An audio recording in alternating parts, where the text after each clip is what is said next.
Sadhguru. India is well known for spirituality and has witnessed many realized masters who have worked for the upliftment of mankind. Even today, you're here amongst us, and many other gurus are there. Still, India is in such a bad state. Why? India is the way it is right now because still it's in God's hands. Unless you take it into your hands and do something meaningful in this country, it will remain this way or get worse. Now, if you really are concerned about the national situation or your social situation, it's very, very important that you take it into your hands in a committed way and really do something about it. Some time ago, when I was just 15 years of age, I happened to read this passage by Swami Vivekananda. He said, "Give me 100 people who are truly committed, I will change the face of this country." It made me feel so ashamed. In such a large country, couldn't he find 100 people committed for what all of us want?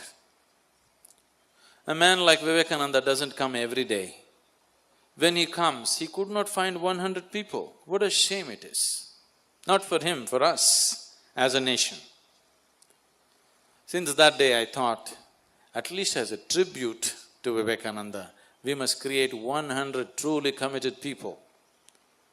And today, I can say very proudly, and it's a very joyous for me to say this, that today we have hundreds of people who are truly committed to make this change happen.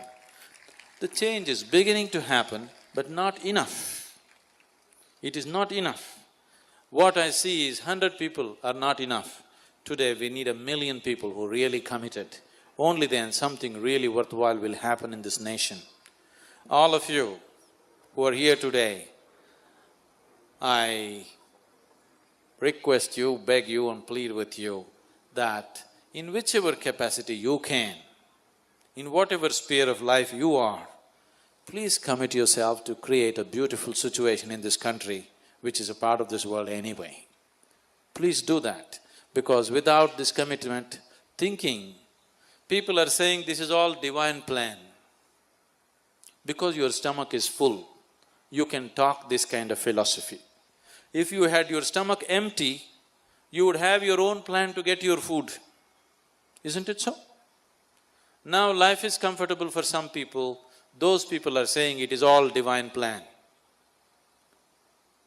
Now, once you have taken one part of your life into your hands, you cannot leave another part to somebody. See, for example, one big bane in this country right now is the huge population. This is not divine plan, this is just irresponsible reproduction. That's what it is. This is not divine plan. With the help of medical sciences and so many other systems, you have taken your death to some extent into your hands. When you take your death into your hands, you must also take your birth into your hands, isn't it? When we have taken death into our control, should we not take birth also into our control? Now, you want death to be in your control, but you want birth to be in God's control. This will not work. Leave both to His control, He will maintain the balance.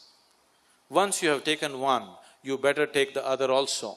The calamity that you see in this nation is not because of divine plan. The calamity is callousness of human beings. The calamity is non-committed way of existence. The calamity is irresponsible way of living. That is the biggest calamity. You said that calamity right, there is no calamity. How to love people who irritate us the most? How to love people who irritate you? Don't pretend to love them. Just understand that they're irritating you. Why they're irritating you? Simply because they are not the way you expect them to be. They are not the way you want them to be. and you also in the same breath claim that you believe in God. If you believe in God, the person who irritates you also happened to be a creation of God. And he seems to be such a masterpiece that he can just irritate the hell out of you. Isn't it? So, don't deceive yourself. Just see, irritation is happening because you have held as what is right and what is wrong, you have decided. This is the right way to be. If there's some other way, they will irritate you first, then you will get angry, then you will hate them, then you will want to kill them. These are all natural processes, simply because you're expecting everybody in the world to be like you. If everybody in the world were like you, could you be here? In your own home, if there was one more person like you, could you live in that house? Would it be possible? It's very good that everybody in the world are the way they are. Any human being you take here, this whole mass of people, they're absolutely unique, isn't it? Yes? They're absolutely unique. The person who is sitting next to you right now, if you look at them, you will see there is no other human being like this person anywhere in this planet. There never was one, there never will be one. This is an absolutely unique human being. If you recognize that there is only one like this, it is such precious material, how can it irritate you? Absolutely unique human being who is sitting next to you, please see. Just turn around and see, people sitting next to you are absolutely unique human beings. There isn't another one like that.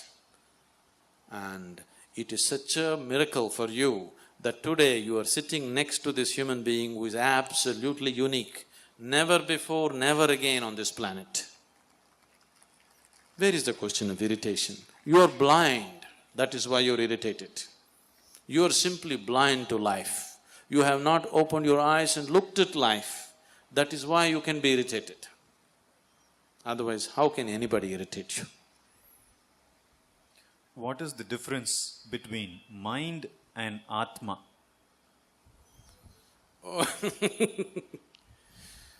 Which Atma are you talking about? What Atma have you experienced? Mind, you know the function of the mind to some extent. Atma, what do you know? Once again, you're talking about stories that other people told you. We can tell you any kind of story, but please do not talk about things which are not in your experience.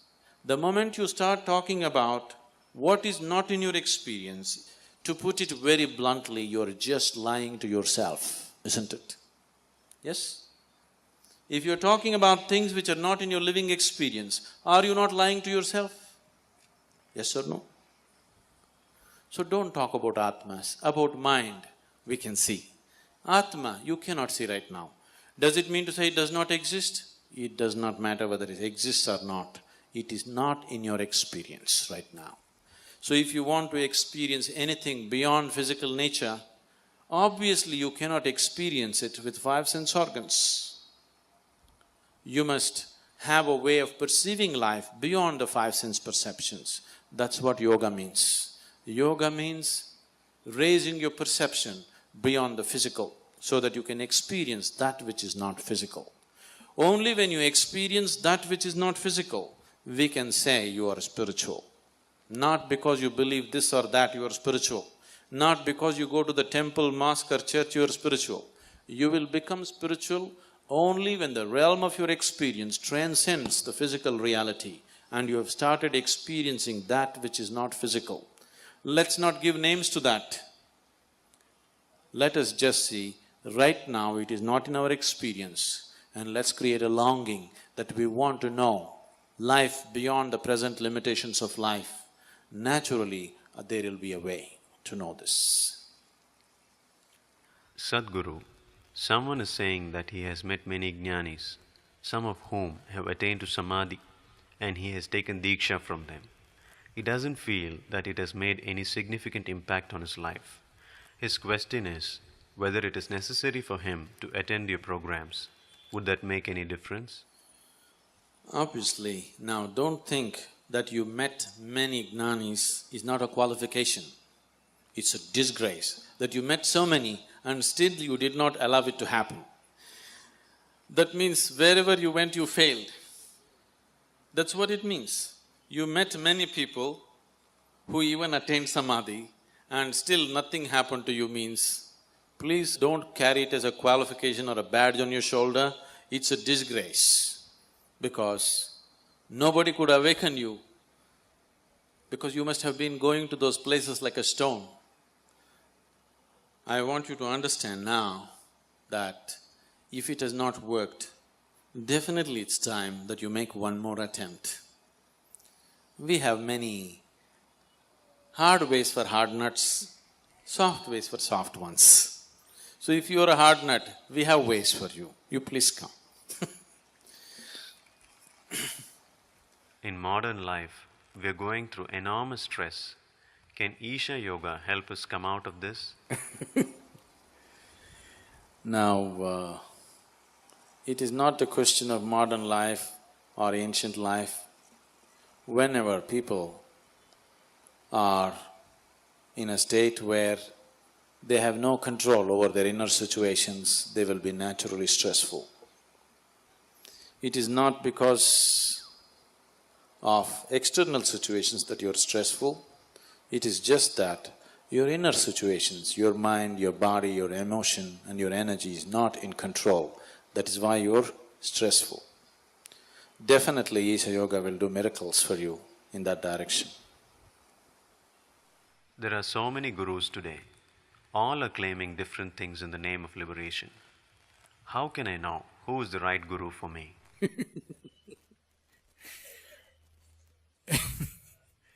I am not claiming anything. Nor do I want to be your guru. No guru, if there is one, is ever desiring to be your guru, okay?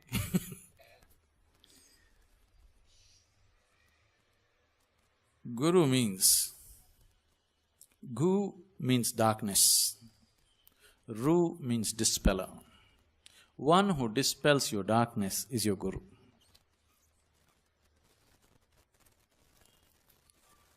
Now, he dispels your darkness not because he desires to be your guru. He dispels your darkness because he has the necessary light within himself. Now your question is, okay, there are so many of them,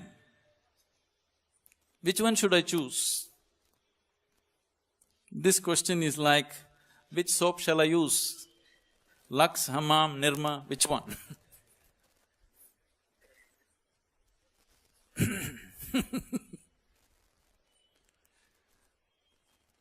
It's not for you to decide that anyway. Now the problem is, there are so many people in the world today who are just out there to provide solace to people. People are seeking solace, so solace is being offered.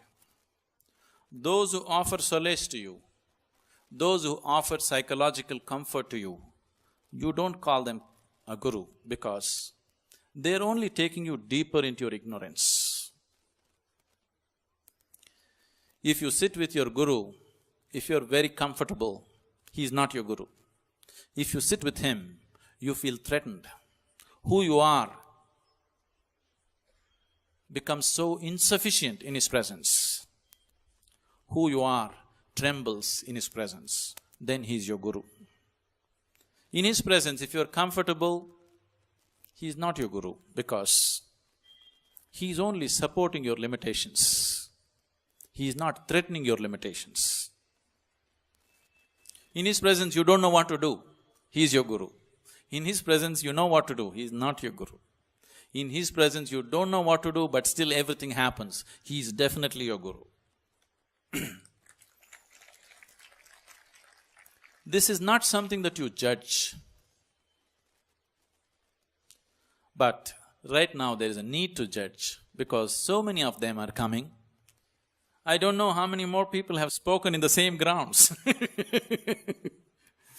I know every day they're barging into your homes through the television and claiming all kinds of things. most of the time offering you solace, encouraging your limitations. Anybody who encourages and sustains your limitations, anybody who tries to make you feel comfortable is definitely not your guru. A guru is somebody who threatens you. A guru is somebody who destroys you the way you are so that you can become the way the Creator intended you to be. You don't seek a guru, first of all. You create a longing. You create a deep longing to know. A guru will happen to you. You don't seek going about choosing which is a better guru. You don't choose. You just create a deep longing. What you call as guru will happen to you because guru is not a person. A guru is a certain space, a certain energy. It can only happen to you. It's not somebody you meet. It is not somebody that you shake hands with. It's not somebody that you bow down to. It is not somebody to whom you go and beg for this or that. That space, that energy which you refer to as guru will happen to you. It will overwhelm you. It will destroy you the way you are so that you will become unbounded. You will become the way Creator intended you to be. In the name of religion, so many conflicts have happened. Is it necessary to have so many religions? Can't there be just one universal religion? I think we have already answered this question in many ways. Why should there be a universal religion? I would like to see, there are 7 billion or 6 billion people in the world. I would like to see 6 billion religions. Only then it'll work for you. Because religion is a very intimate process. It's an inward process. It is not something that you do on the street. It is something that you do within yourself. We don't need one religion, we need billions of religions. Each individual should see which is the way for him to seek his ultimate nature. He need not form a group, whether the group is 5 people or 10 people or million people, it has no meaning. Religion is something that you do within yourself, not on the street.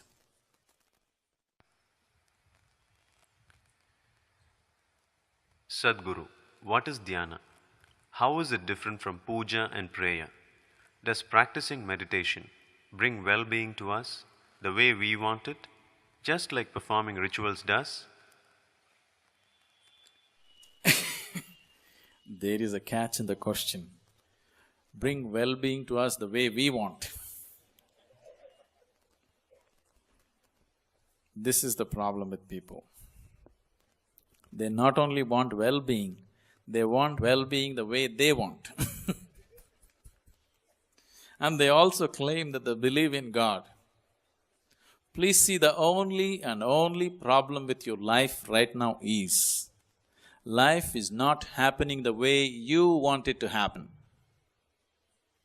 If life is not happening the way you want it to happen, if you are a believer in God, it must be happening the way God intends it. You must be very happy, but you are not happy. Your beliefs are so hollow that it is not working. Now, what is dhyana? If you are in dhyana, are you beyond rituals, prayer and all these things?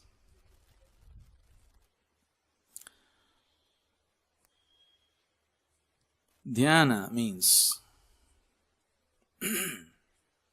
to be beyond the limitations of your body and mind. When you exist here as a body, as a mind, your suffering is inevitable. If you're happy, it's an accident, I'm telling you. Because the process that you refer to as body, the process that you refer to as mind, is not in your hands. It is always subject to all the forces of duality in the existence. So, you being happy or unhappy, peaceful or not peaceful, is no more yours. It is just the situation which decides this. So meditation means to transcend these two limitations of the physical body and the mind, so that you exist in that state where the body and the mind are not deciding the quality of who you are right now in this moment.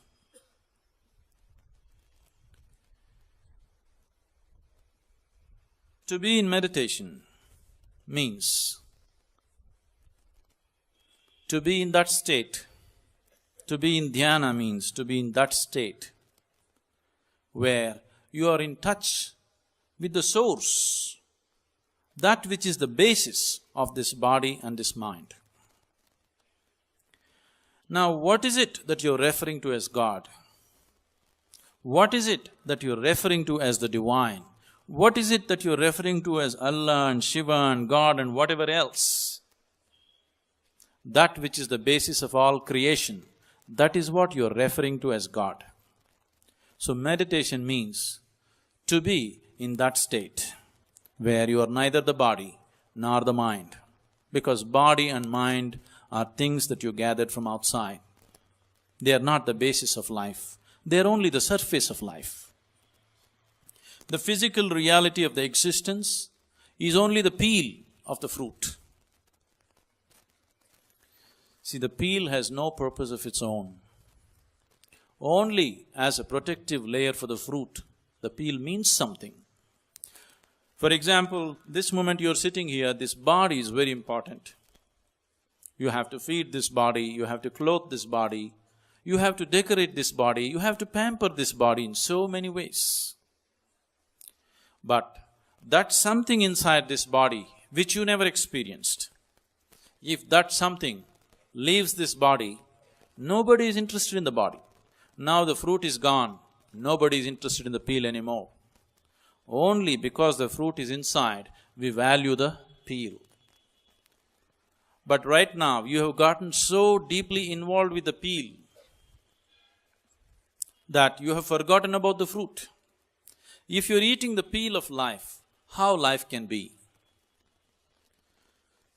It has to be bitter, but the problem with the peel is, it has spots of sweetness in it. These spots of sweetness in the peel have come because of its association with the fruit. But these spots of sweetness exist. Right now, your whole life is about searching for these spots of sweetness. These spots of sweetness have come only because of the fruit. If you transcend the peel, if you go beyond the peel and taste the fruit, your life will become completely different. If you keep yourself limited to the peel, the physical existence is just the peel of life. Right now, your whole experience of life is limited to the physical existence, because everything that you experience in your life right now is only through the 5 sense organs. These sense organs can experience only that which is physical. It cannot experience anything that is not physical. If we have just come here to eat, sleep, reproduce and die one day, we don't need this kind of intelligence. We don't need this kind of body.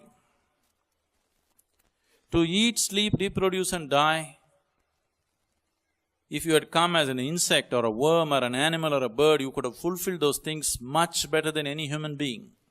As a human being, you are not too good at those things. This person, once he has come in the human form, he has come with a different capability of knowing and experiencing life beyond the physical dimension. That's what meditation means. To know life beyond the limitations of 5 sense organs, to know life beyond the sphere of that which is physical, to know life and experience it at the source, not at the surface.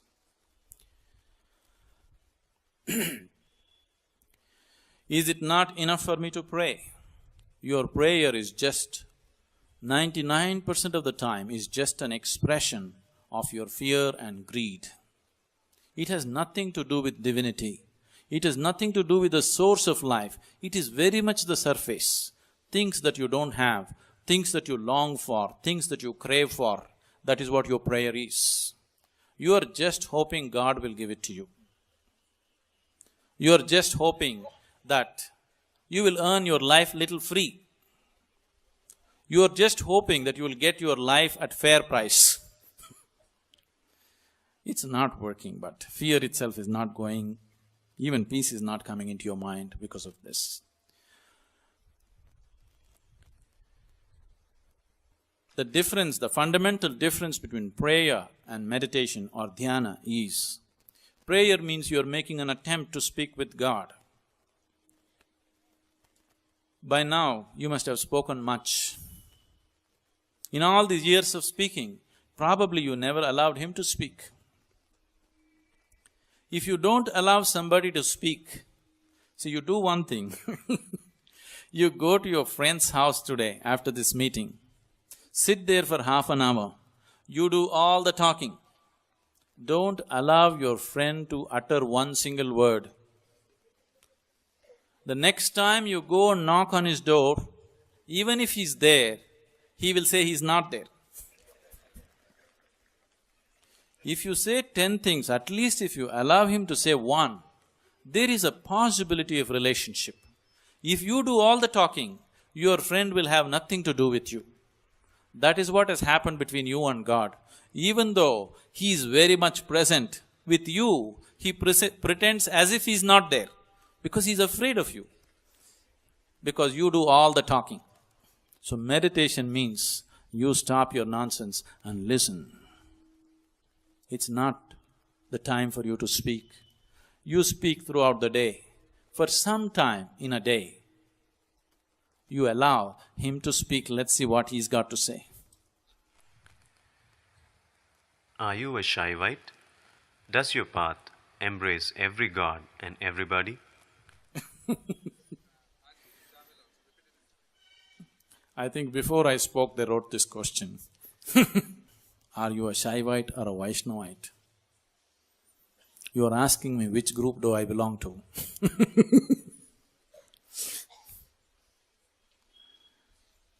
I am a kind of person that no group will like. Because in many ways I am a threat to all groups. First of all, why do you want to form a group? The need to form a group has come within you because as a being you're insufficient. You're feeling insufficient by yourself. This is the reason you have formed groups. Whether the group is family or community or religion or caste or whatever.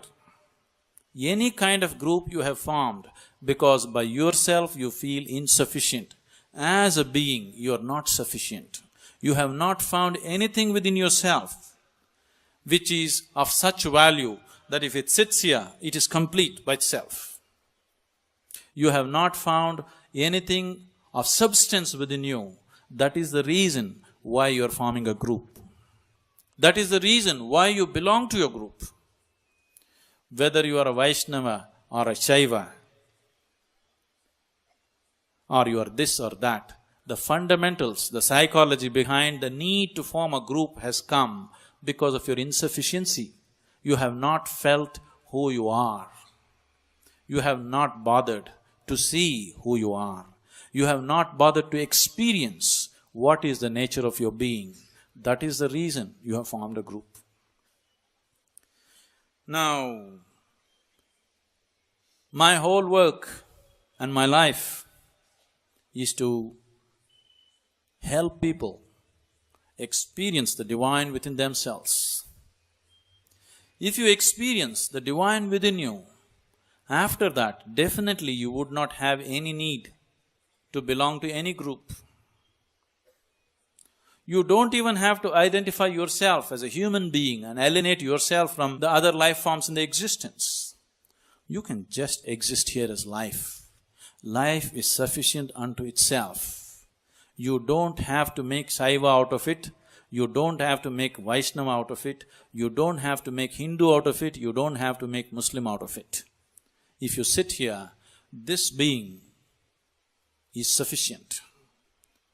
Now, people are always struggling with this because they're trying to find value for themselves from outside.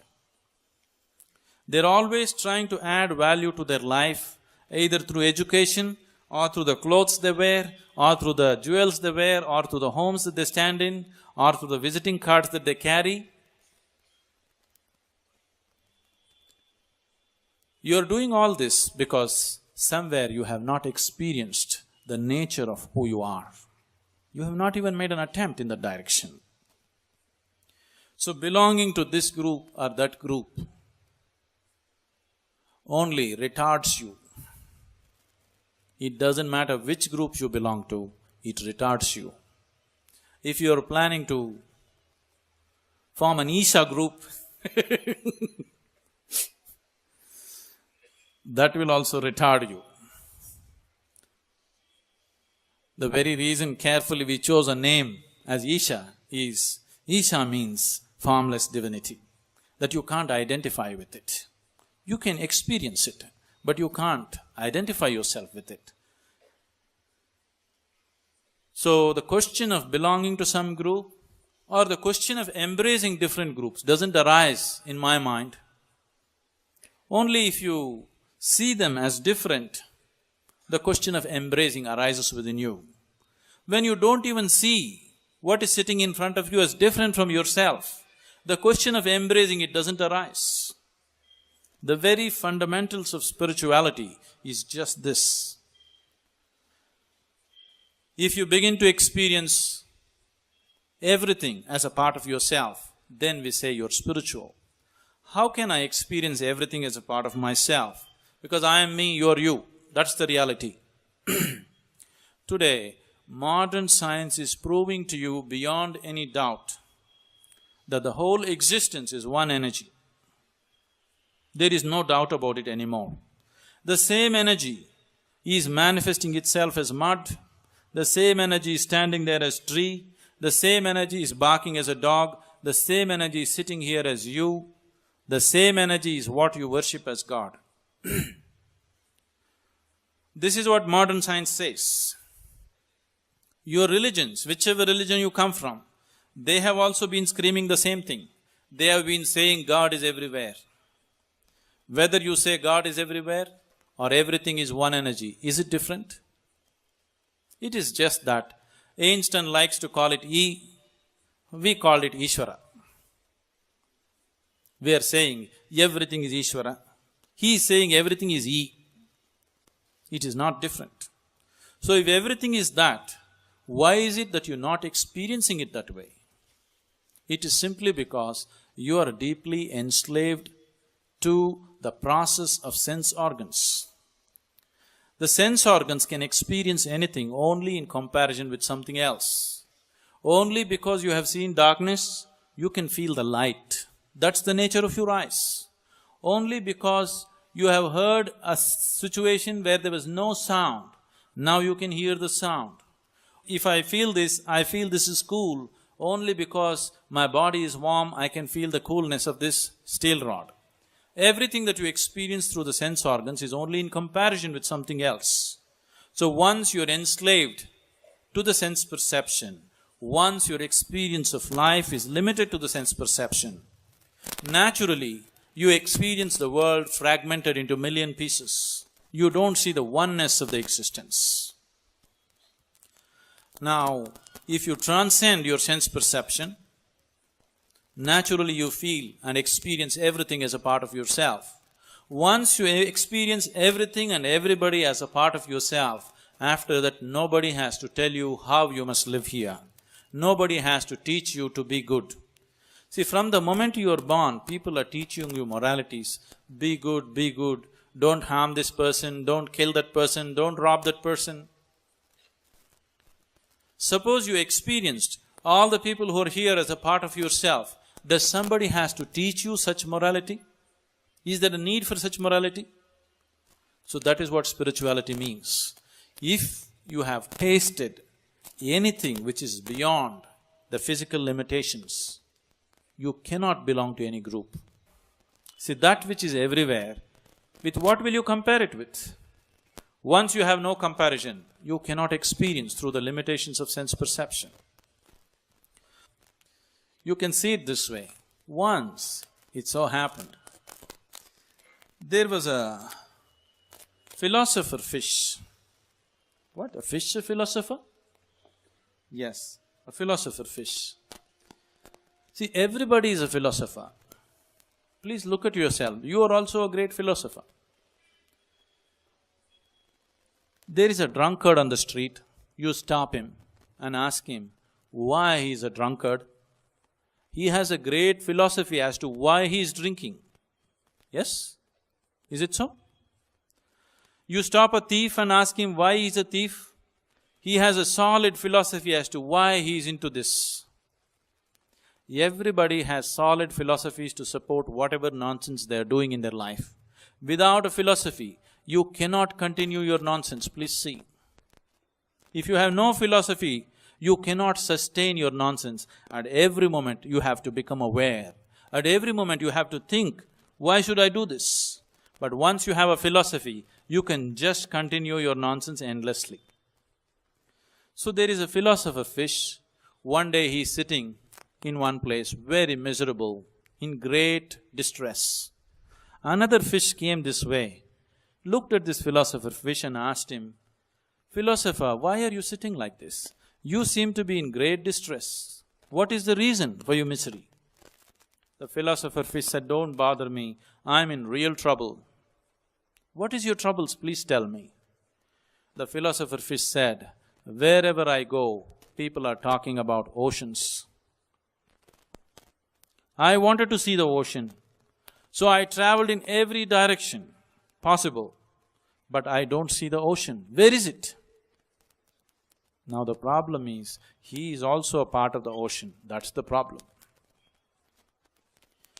If he was outside the ocean, he would have gone and seen the ocean. Now that he is a part of it, he has no way to perceive it. Right now, your problem with divinity, your problem with God is just this. You are breathing it, you are eating it, you are walking upon it. So you don't know. You don't know how to perceive, because your perception is limited to 5 sense organs, and it needs a comparison, it needs a background, it needs a foil, otherwise it cannot experience.